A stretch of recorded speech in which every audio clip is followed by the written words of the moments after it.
पवन गिल समेड़ में आपका स्वागत है। व्लॉग में हरियाणा कांग्रेस में टिकट को लेकर घमासान नहीं मचेगा। पूर्व सीएम भूपेंद्र सिंह हुड्डा और सांसद कुमारी शैलजा में टिकट बांटने को लेकर सहमति बन गई है।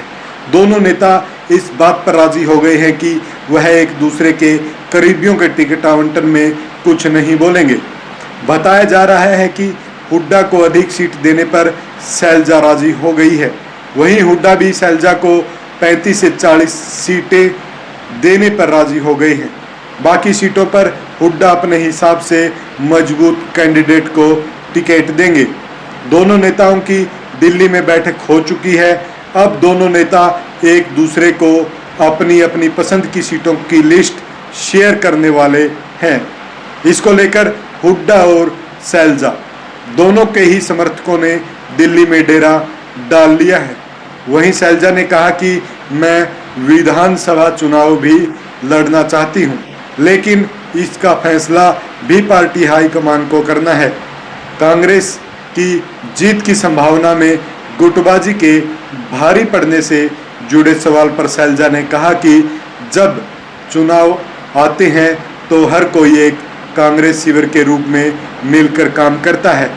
किसी भी संगठन में अपनी जगह बनाने के लिए धक्का मुक्की हमेशा होती रहती है और आगे भी होती रहेगी, लेकिन कांग्रेस में यह सिर्फ टिकटों की घोषणा होने तक है। आखिरकार सभी पार्टी के लिए काम कर रहे हैं। इसे गुटबाजी से जोड़कर नहीं देखा जाना चाहिए। शैलजा और हुड्डा ने टिकट आवंटन पर फैसला आलाकमान के दबाव के बाद लिया है। पिछले दिनों कांग्रेस की बैठक में जिस तरह से गुटबाजी दिखी उसे आलाकमान काफ़ी नाराज दिखा। आलाकमान ने यहाँ तक कह दिया कि अगर आपसी लड़ाई जारी रही तो उन्हें अपने हिसाब से टिकट वितरण है जो करना पड़ेगा। इसके बाद से ही दोनों नेता बैकफुट पर आ गए। जल्द ही पूरी कांग्रेस एक मंच पर भी नजर आएगी। टिकटों पर नेताओं की बनी आपसी सहमति लोगों को भी दिखाई देगी। दोनों नेताओं से सहमति होने के बाद प्रदेश कांग्रेस कमेटी की तरफ से तय किया गया है कि गुटबाजी की चर्चाओं को थामने के लिए बड़े नेता एक मंच पर आएंगे। प्रदेश स्तरीय जितने कार्यक्रम होंगे सब एक साथ रहेंगे। वहीं अगर नेता अपने इलाकों में कोई प्रोग्राम करना चाहते हैं तो वह कर सकते हैं, मगर जब बात प्रदेश की होगी तो नेताओं को एक मंच पर आना ही होगा। इससे जनता में मैसेज जाएगा कि कांग्रेस में किस तरह की गुटबाजी नहीं है। कांग्रेस में गुटबाजी नई नहीं है। इसी के कारण कांग्रेस 10 साल से सत्ता से बाहर है।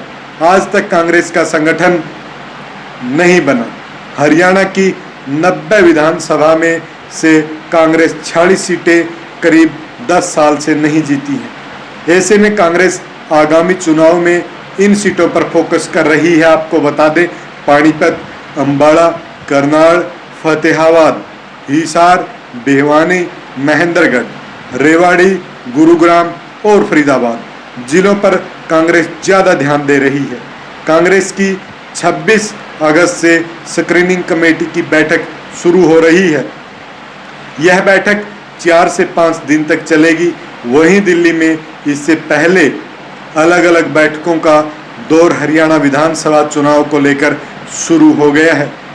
मैनिफेस्टो कमेटी की बैठक समांतर चल रही है। माना जा रहा है कि यह सभी बैठकें खत्म होने के बाद ही सितंबर के पहले सप्ताह में कांग्रेस की पहली सूची जारी होगी। इसी सूची के बाद कांग्रेस की दूसरी और तीसरी सूची जारी होगी। सबसे अंत में उन्हें उन विधानसभा की सूची जारी होगी जिनका पेच फंसेगा।